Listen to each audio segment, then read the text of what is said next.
नमस्कार, मैं अविनाश सैनी और आप देख रहे हैं हमारा खास प्रोग्राम हेलो हेल्थ।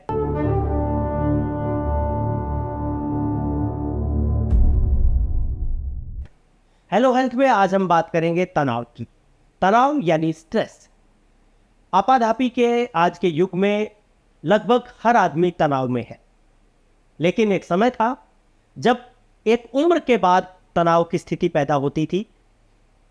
घर गृहस्थी के झगड़े, झंझट, आर्थिक तंगी, बहुत सारी चीज़ें आदमी को मैनेज करनी होती थी और एक उम्र के बाद जाके तनाव की स्थिति पैदा होती थी। लेकिन आज स्थिति बहुत बदल गई है। आंकड़े बताते हैं कि भारत में लगभग 80% से ज़्यादा लोग तनाव में हैं। और सबसे बुरी बात यह है कि बहुत छोटे छोटे बच्चे जिनके खेलने कूदने की उम्र है अभी, वो भी तनाव में जा रहे हैं। हमारी शिक्षा व्यवस्था में कोई दिक्कत है या दिक्कत हमारी सोच में है, सामाजिक स्थिति में है, इस पे हम ज़रूर बात करेंगे। लेकिन मैं आपको बता दूं कि अगर आपके बच्चे स्कूल कॉलेज में पढ़ते हैं, आप एक संवेदनशील अभिभावक हैं, अपने बच्चों के भविष्य को लेकर चिंतित है, तो आप इस वीडियो को ज़रूर देखिए, क्योंकि इस पे हम बात करेंगे स्ट्रेस मैनेजमेंट की। और ये बात करने के लिए हमारे साथ हैं डॉक्टर हरीश वशिष्ठ। डॉक्टर हरीश वशिष्ठ मनोरोग विशेषज्ञ हैं और ख़ास तौर पे स्ट्रेस मैनेजमेंट को लेकर जाने जाते हैं। तो डॉक्टर साहब, आपका स्वागत है। धन्यवाद अविनाश जी। ये जो स्ट्रेस की प्रॉब्लम है डॉक्टर साहब, इसको क्या कहेंगे? स्ट्रेस क्या है असल? स्ट्रेस एक्चुअली कोई बीमारी नहीं है। Stress is rather part and parcel of our daily life. कोई भी चीज़ हमें करने के लिए कुछ कोई नई चीज़, अगर हमें कोई नया परिस्थिति मिल रही है, हमें नया चैलेंज मिल रहा है, उसको भी हम स्ट्रेस बोलते हैं।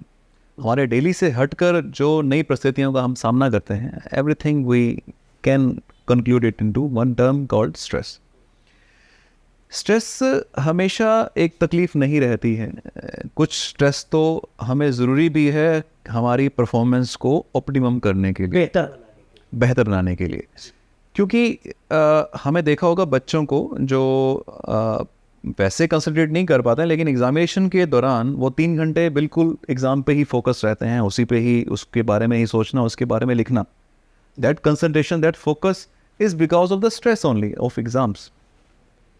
तो कुछ स्ट्रेस हमारी परफॉर्मेंस को बनाने के लिए, ऑप्टिमम बनाने के लिए बहुत ज़रूरी है, और ऐसे स्ट्रेस को हम बोलते हैं यू स्ट्रेस, जो कि ज़रूरी भी है लाइफ में हमें आगे बढ़ने के लिए, जो हमें प्रेरित करता है मेहनत करने के लिए और परफॉर्म करने के लिए। बट वहीं कुछ स्ट्रेस ऐसा होता है जो हमारी परफॉर्मेंस को ही डाउन करने लगता है। दैट इज़ नॉट समस्या बन जाती है। जो समस्या बन जाता है, जिसको हम डिस्ट्रेस बोलते हैं। यहाँ पे मैं परफॉर्मेंस और अराउजल का एक ग्राफ को डिस्कस जरूर करना चाहूँगा, जिसमें कि एक ऑप्टिमम लेवल ऑफ अराउजल पे आपकी परफॉर्मेंस बिल्कुल अच्छे से बढ़ती है। बट वहीं अगर ये अराउजल, यानी कि आपका ये एंग्जाइटी, जिसे हम कह सकते हैं कि अगर वो इस लेवल पे बढ़ने लगता है, एंग्जाइटी के लेवल पे, तो परफॉर्मेंस डाउन होने लगती है आपकी। तो स्ट्रेस बीमारी नहीं है। स्ट्रेस हमारे जीवन की चीज़ों से ही निकलता है, नई परिस्थितियों से, नए चैलेंजेस से। लेकिन इसके साथ हमारे डील करने की क्षमता कैसी है, हम कैसे डील करते हैं, वो ज़्यादा इम्पोर्टेंट रहता है। ये ज़्यादा इम्पोर्टेंट है कि स्ट्रेस को हम डील कैसे करें। जी। तो स्ट्रेस के मुख्य कारण आप क्या कहेंगे? स्ट्रेस का, जैसे मैंने कहा कि स्ट्रेस रोज़मर्रा की लाइफ से ही निकलते हैं, डेली से हट के जो भी नई चीज़ है। यानी कि आज मुझे अगर एक वेकेशन प्लान करना है, तो ये भी स्ट्रेस है किसी के लिए, कि मुझे 5 दिन के लिए वहाँ जाना है, वहाँ पे अकोमोडेशन अरेंज करना है, ट्रांसपोर्ट अरेंज करना है। That can be stress for someone. विद्यार्थियों के लेवल पर उनके एग्ज़ाम को लेकर कैसा सोचते हैं, उनकी तैयारी कैसी है, उसके रिज़ल्ट के बारे में उनका क्या दृष्टिकोण है, और भविष्य में उससे क्या मिलेगा, उनको क्या क्या सोचते हैं भविष्य में क्या होगा, वो भी स्ट्रेस है करियर को लेकर। पारिवारिक तौर पर अगर आपके रिलेशनल में कुछ इश्यूज़ आ रहे हैं, आप अंडरस्टैंडिंग लेवल पे हमें प्रॉब्लम आ रही है, से जैसे मैरिज में हम हस्बैंड वाइफ के आपस में मनमुटाव हैं या तालमेल में कहीं दिक्कत आ रही है, तो वो भी एक स्ट्रेस का कारण है। कोई भी चीज़, आप किसी एक चीज़ का नाम लीजिए, वो हर चीज़ स्ट्रेस हो सकती है। That depends upon person to person, कि मैं किस चीज़ को स्ट्रेस लेता हूँ। मेरे लिए शायद जो स्ट्रेस ना हो, किसी दूसरे के लिए वो स्ट्रेस हो। या किसी दूसरे के लिए जो नहीं है वो मेरे लिए स्ट्रेस हो। आप यस, इवन जैसे आज हम बैठे हैं ये बात कर रहे हैं, ये भी स्ट्रेस हो सकता है लोगों के लिए कि हम कैमरे के सामने बात कर रहे हैं, कैसे बात कर रहे हैं, मैं कैसा दिख रहा हूँ, मैं कैसे बोल रहा हूँ, मैं कहीं फंबल तो नहीं कर रहा हूँ, मैं अपनी बात अच्छे से रख पा रहा हूँ, ये भी स्ट्रेस। तो ये जो स्ट्रेस है इसको कैसे मैनेज किया जाए, क्योंकि अभी जो प्रॉब्लम है हमारे सामने सबसे बड़ी जो कि बहुत छोटे छोटे बच्चे स्ट्रेस में हैं। जी अभी एग्ज़ाम डेज जब आते हैं तो पता चलता है कि बहुत सारे पेरेंट्स को चिंता होती है अपने बच्चों को लेके, यस और वो कहीं ना कहीं इधर उधर, और बहुत सारे लोगों को तो पता भी नहीं चलता कि स्ट्रेस क्या है। तो स्ट्रेस के लक्षण मैं जानना चाहूँगा सबसे पहले, यस कैसे पता चले कि कोई व्यक्ति स्ट्रेस में है, और वो जो आपने डिस्ट्रेस बोला है, yes distress the problematic Yeah. Yes. तो कुल मिला के मेरी लाइफ बड़ी मज़े में चल रही है। अब किसी भी के एक कारणवश या किसी भी चीज़ के कारण से अगर मैं I am not at ease, मैं ईजी फील नहीं कर रहा हूँ, that is an indication of जी that there is something abnormal. आप ईज पे नहीं हैं, आप बेचैन महसूस कर रहे हैं, आप सर में भारीपन या आंखों के अराउंड भारीपन या कहीं मसल्स में टेंशन, कहीं स्टिफनेस या कुछ कंपन या धड़कन महसूस करना, दिल की पैल्पिटेशन जिसे हम बोलते हैं, ऐसा कोई भी लक्षण, या इवन कई लोगों को बार बार पेट का साफ करने के लिए जाना, बार बार मरोड़ा लगना पेट में, बार बार पेशाब के लिए आपको जाना, बार बार वॉशरूम जाना, खाने में कई बार भूख का कम हो जाना या ज़्यादा हो जाना, नींद में डिस्टर्बेंस फील करना, कम या ज़्यादा हो जाना, तो पेट में एसिडिटी फील करना, बार बार आपको बर्प आना, बार बार यहाँ पे भारीपन महसूस करना, रिगर्जिटेशन होना, ये सब लक्षण अगर आप महसूस कर रहे हैं किसी कारण विशेष से, तो हम मान लें, हम जान लें कि यहाँ पे we are distressed. Oh my God, मतलब ये तीन चीज़ों को तो हम आमतौर पे बहुत नॉर्मली लेते हैं और किसी और चीज़ के साथ जोड़ते हैं। यस, मतलब पेट में अगर गड़बड़ है तो आप पेट के दर्द की दवाई लेना, लेते हैं, सर में दर्द है, नींद नहीं आ रही है, उसको मान सकते हैं जी जी कि स्ट्रेस हो सकता है, वरना तो बहुत सारे फिजिकल आपने लक्षण, बिल्कुल। इवन चेस्ट पेन, चेस्ट की हैवीनेस, कई बार यहाँ लोग हैवीनेस फील करते हैं, कई बार पेट में मरोड़ा, पेट में पेन फील करते हैं, या बॉडी के किसी भी हिस्से में दर्द जो एक्सप्लेन नहीं हो रहा किसी भी कारण से, किसी भी ऑर्गेनिक या शारीरिक कारण से, तब भी हमें एक बार देखना होगा कि ये कहीं it is can be because of stress. किस समय हमें डॉक्टर के पास जाना चाहिए कंसल्ट करना? देखिए, चीज़ें ज़्यादातर विद्यार्थियों को एग्ज़ाम टाइम में ये प्रॉब्लम्स होती हैं। हम खुद विद्यार्थी रहे हैं, तो पेट की दिक्कत तो बड़ी कॉमन तकलीफ़ है। खाने पीने का भी आप उल्टा सीधा रहता है, खाने पीने का पैटर्न बदल जाता है, आपका एसिड ज़्यादा बनता है, तो ये चीज़ें ज़्यादातर एग्ज़ाम के साथ ठीक हो जाती हैं। जब एग्ज़ाम निकल जाते हैं तो यूजुअली रिजॉल्व भी हो जाती हैं। बात यहाँ है कि अगर ये चीज़ें आपकी उस तनाव के निकल जाने के बाद भी परसिस्ट कर रही हैं और उनमें रिलीव नहीं हो रहा है, आपके लाख प्रयास के बाद आप अच्छा जीवन जी रहे हैं, अच्छा सो रहे हैं, व्यायाम कर रहे हैं, सब चीज़ें कर रहे हैं, फिर भी इन लक्षणों में आराम नहीं मिल पा रहा है, हाँ उस टाइम पे हमें डॉक्टर की सलाह लेनी चाहिए। तो उस समय डॉक्टर के पास जाना चाहिए जी। और इसमें जो टीचर है, अभिभावक है, सोसाइटी है, उसका क्या रोल होना चाहिए? जी, देखिए टीचर्स, क्योंकि एग्ज़ाम में आप बच्चे के साथ मतलब थ्रू आउट देख रहे हैं, करिकुलम में आप देख रहे हैं बच्चा कैसा है, पढ़ने में कैसा है, उसकी एक्सपेक्टेशन अपने आप से और करियर में कैसी हैं, ये सब आप टीचर से अच्छा कुछ नहीं जानता है। बच्चे हर स्टूडेंट को जानते हैं कि वो कैसा है, एम्बिशियस है या पढ़ने में ठीक ठाक है, या कि तनाव लेने में कैसा है, कि ये थोड़ा बोल दें तो ये घबरा जाता है। तो टीचर को बहुत ज़्यादा पता रहता है बच्चों के बारे में।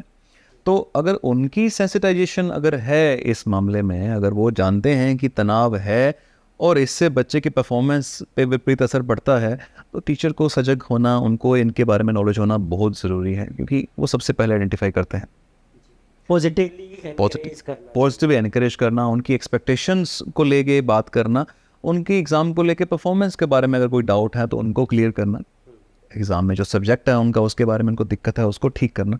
तो एक टीचर उनका सबसे अच्छा मेंटर है जो उनकी पढ़ाई में भी हेल्प कर रहा है, और अगर उनको एग्ज़ाम से रिलेटेड कोई तनाव है उसको पहचानना और उसके साथ डील करना, टीचर बहुत अच्छा रोल प्ले कर सकते हैं। अभिभावक, क्योंकि आप घर में बच्चे को देखते हैं, बच्चे की गतिविधियों में अगर आपको अंतर नज़र आ रहा है, बच्चा अगर आपसे वैसा घुल मिल नहीं रहा है जो पहले घुल मिलता था, आज वो इतना अच्छे से इंटरेक्ट नहीं करता है, और आप देखते हैं कि वो थोड़ा उसके व्यवहार में कुछ भी नॉर्मल से हट के अगर अंतर नज़र आ रहे हैं, तो अभिभावकों को भी सजग हो जाना चाहिए कि हम इसके लिए देखें कि क्या प्रॉब्लम्स बच्चा महसूस कर रहा है। तो सबसे ज़्यादा ज़रूरी है कम्युनिकेट करें, हम बात करें बच्चे से, हम कि क्या क्या किस चीज़ों परिस्थितियों से वो जूझ रहे हैं और उसमें कैसे उनकी मदद की जा सकती है, क्योंकि कई बार बात करने से बात बन जाती है। आप बात करते हैं और चीज़ें कई बार लगता है बच्चे को कि बहुत हुआ है, और वो बात करने पे लगता है कि बिल्कुल आसान चीज़ें थी, जो टीचर या पेरेंट्स इजीली उसको सिर्फ कंधे पे हाथ रख के अगर बोल देते हैं कि बेटा कोई बात नहीं, तो रिलैक्स कर, आराम से जो पढ़ाई होती है कर, मार्क्स कोई टेंशन नहीं है, मार्क्स फिर से एग्ज़ाम आएंगे, कोई दिक्कत नहीं है, अभी जितनी तैयारी उतनी करो। अगर कोई बच्चा या टीचर, पेरेंट या टीचर ये बोल दे बच्चे को कि भाई डोंट वरी, जो पढ़ाई है वैसा मस्त होके दे के जाओ, एग्ज़ाम कोई बात नहीं बेटा, इम्प्रूवमेंट भी कर सकते हैं हम, एग्ज़ाम दोबारा भी आ जाएंगे, there is no need to worry. तो इतना सुन के ही मुझे लगता है कि बच्चे के ज़्यादातर तनाव तो वैसे ही ख़त्म हो जाए। आपकी बात सुनने के बाद और जो हालात हैं सोसाइटी के, उसको देखने के बाद मुझे लगता है कि बच्चे के लिए तनाव का बड़ा कारण तो पेरेंट्स ही होते, क्योंकि वो जो नंबर गेम है यस, उसको बच्चे पे थोपता कौन है। वो हमारी जो उम्मीदें हैं वो बच्चों पे हम ही थोपते हैं, पेरेंट्स। तो अगर पेरेंट्स अपनी भूमिका को बदल दें और बच्चे के सहयोगी हो जाएं, उसके फ्रेंड हो जाएं, और उसको कहें कि बेटा ये जो दुनिया की दिक्कतें हैं इनको भूल जा, हम है ना तेरे साथ, यस, तो जैसा करेगा अच्छा करेगा, अगर ऐसी बात हो जाए क्या बात, तो मुझे लगता है कि फिर बच्चे के लिए बहुत आसान हो जाएगा काफ़ी राहत है बच्चे के लिए इस तनाव को ऐसा। झेलने में। बिल्कुल, एक्सपेक्टेशंस सिर्फ माँ बाप की नहीं है, एक्सपेक्टेशंस यहाँ पर अविनाश जी बच्चों की खुद की भी हैं अपने आप से। कई बार हम बहुत ज़्यादा एक्सपेक्ट करते हैं अपने आप से, हम कई बार सेट कर देते हैं गोल्स की, मैं अगर फर्स्ट नहीं आया तो आई एम ए फेलियर। तो ये भी ज़रूरी है, सिर्फ अभिभावकों की या समाज की एक्सपेक्टेशंस को हम अगर एक तरफ रखें तो खुद बच्चे की भी एक्सपेक्टेशन का, लेकिन बच्चे में वो आती सोसाइटी से हाँ डेफिनेटली, कि हम कि जब पेरेंट्स ये कहते हैं अरे बेटा तू सेकंड कैसे आया, फर्स्ट क्यों नहीं आया, वो तो फर्स्ट आया, वो भी तो बच्चा है, यस, तो तुम उससे पीछे कैसे रह गए। मतलब अगर हम बार बार इस चीज को लेके जाते हैं बच्चे तक, तो वो जाहिर है कि वो उसके दिलो दिमाग में कहीं ना कहीं बैठ जाएगा और उसको लगेगा कि मैं कमतर।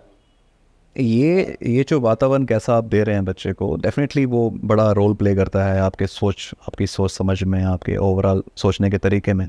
तो ये बात बिल्कुल सही है कि जैसे हम अभिभावक हैं, जो समाज है, वैसे हमारी सोच बनती है। बट फिर भी एज ए पेरेंट डेफिनेटली अभिभावकों से यही हमारी गुजारिश है कि थोड़ा इजी रहें बच्चे के साथ, थोड़ा फ्रेंडली भी रहें, थोड़ा उससे पूछें क्या प्रॉब्लम से वो जूझ रहा है, और एक बार उसे कंधे पे हाथ रख के एक बार बोल दें कि जो भी होगा अच्छा होगा। और उसके बाद देन फिर भी बच्चा अगर उसके बाद नहीं कोप कर पा रहा, तो हमें फिर यहाँ देखना है कि बच्चे की एक्सपेक्टेशन शायद अपने आप से जो हैं, हमें उसको डील करने की ज़रूरत है। ऐसे मामले में अविनाशी मैं बोलता हूँ ट्राइट्रेशन ऑफ योर एक्सपेक्टेशंस।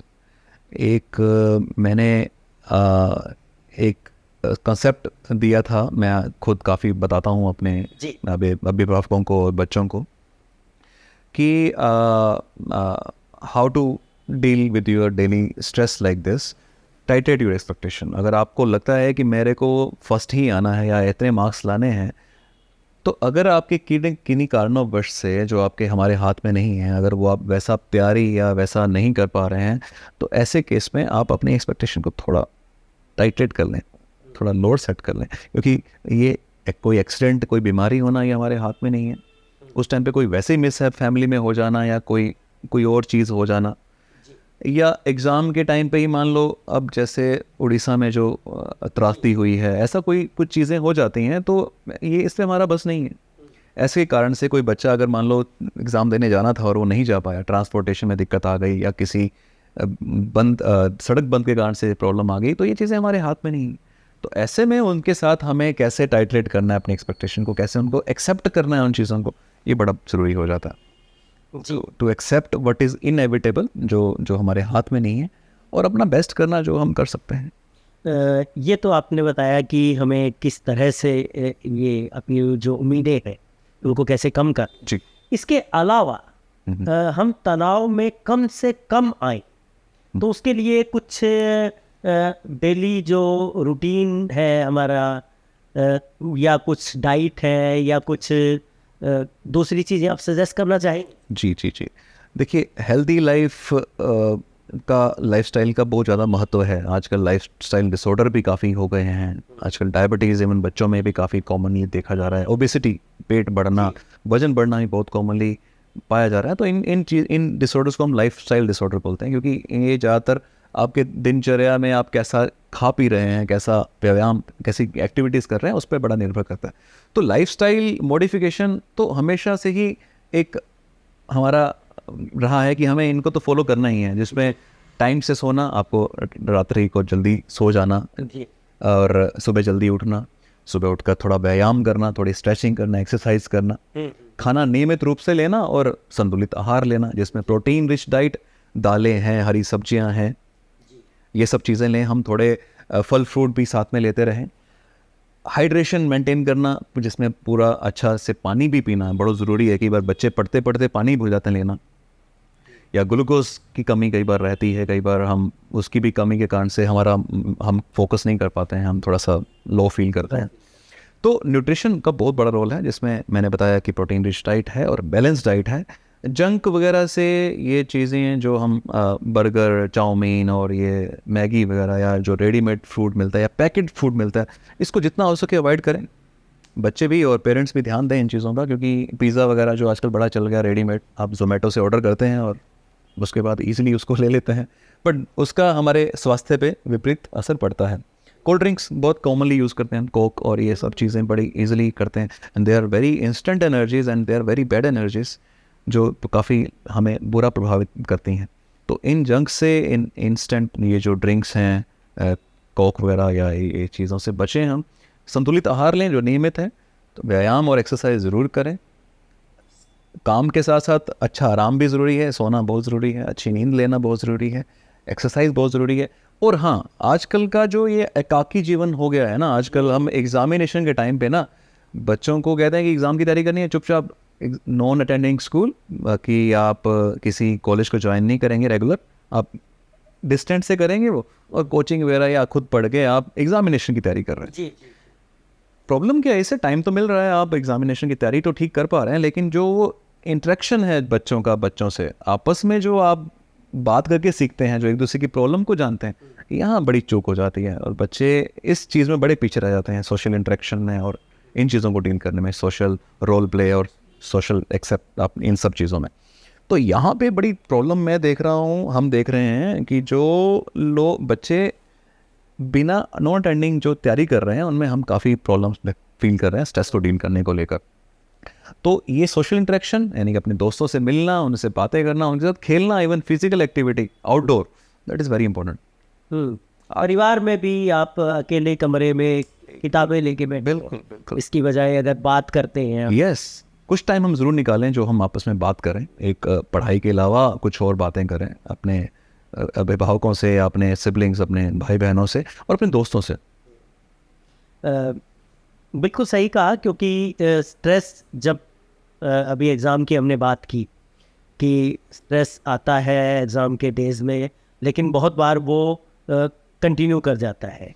और हालत ये है कि जब रिज़ल्ट जब हमारे आते हैं तो बहुत अखबारों में ऐसी खबरें हमें देखने को मिलती है जो हमें बहुत ज़्यादा व्यथित कर देती है कि फला बच्चे के नंबर पूरे नहीं आए, कुछ कम आए, 80s में आ गए, 90s में नहीं आए, या उसमें भी वो हो गया, उसने सुसाइड कर लिया। ये टेंडेंसीज भी यस, स्ट्रेस की वजह से ही होती हैं। जी वेरी अनफॉर्चुनेट बट ट्रू।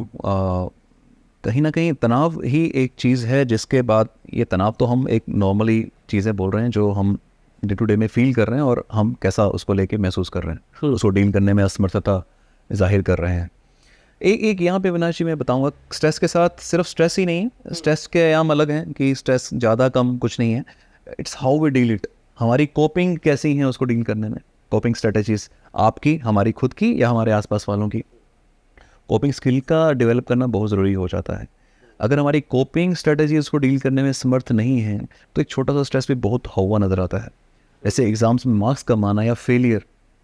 अब इसको लेकर हम, बच्चा कैसा महसूस कर रहा है, उसको लग रहा है कि एक एग्ज़ाम में फ़ेल होना शायद पूरे लाइफ में फेलियर है।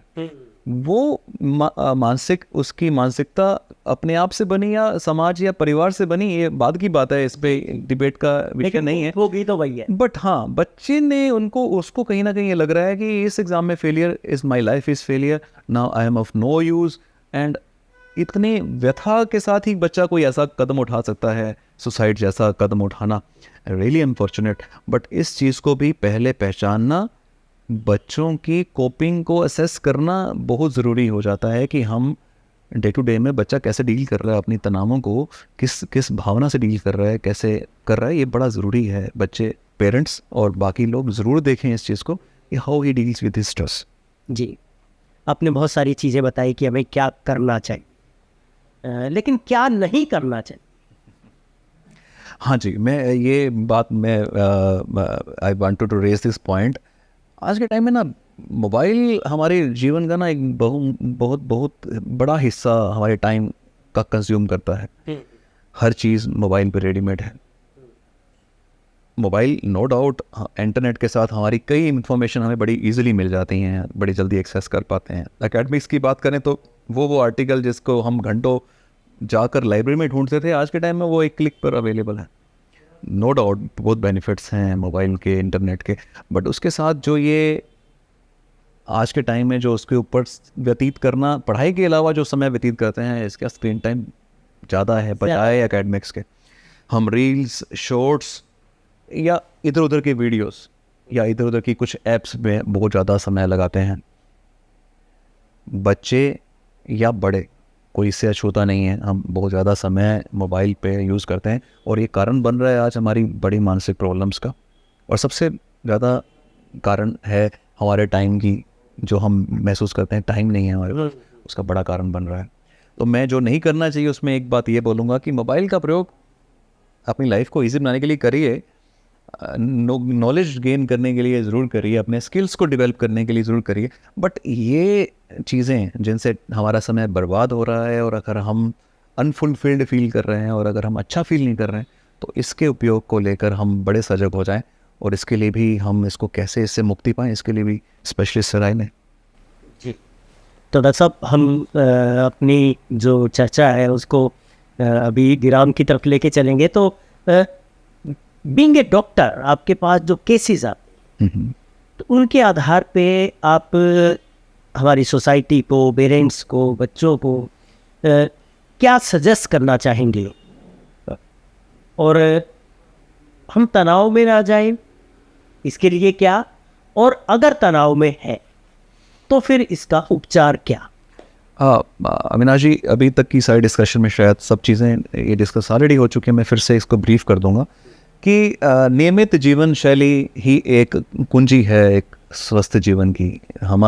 हम नियमित जीवन शैली जिएं, सोना जो अच्छा होना चाहिए, व्यायाम बहुत ज़रूरी है, सोशल इंटरेक्शन बहुत ज़रूरी है, हेल्दी डाइट बहुत ज़रूरी है, तनाव से परे रहना बहुत ज़रूरी है, और इसके साथ साथ जो आपस में पारस्परिक मिलन, जो सामाजिक आप आपस में मिलते हैं, बातें शेयर करते हैं, ये आज के टाइम में बहुत कम होता जा रहा है, जो बड़ा प्रॉब्लम वाला कारण है। हम सामाजिक मेल जोल ज़रूर बनाए रखें और एक दूसरे से बात करके हम बहुत कुछ सीखते हैं, बात करने से बात भी बनती है।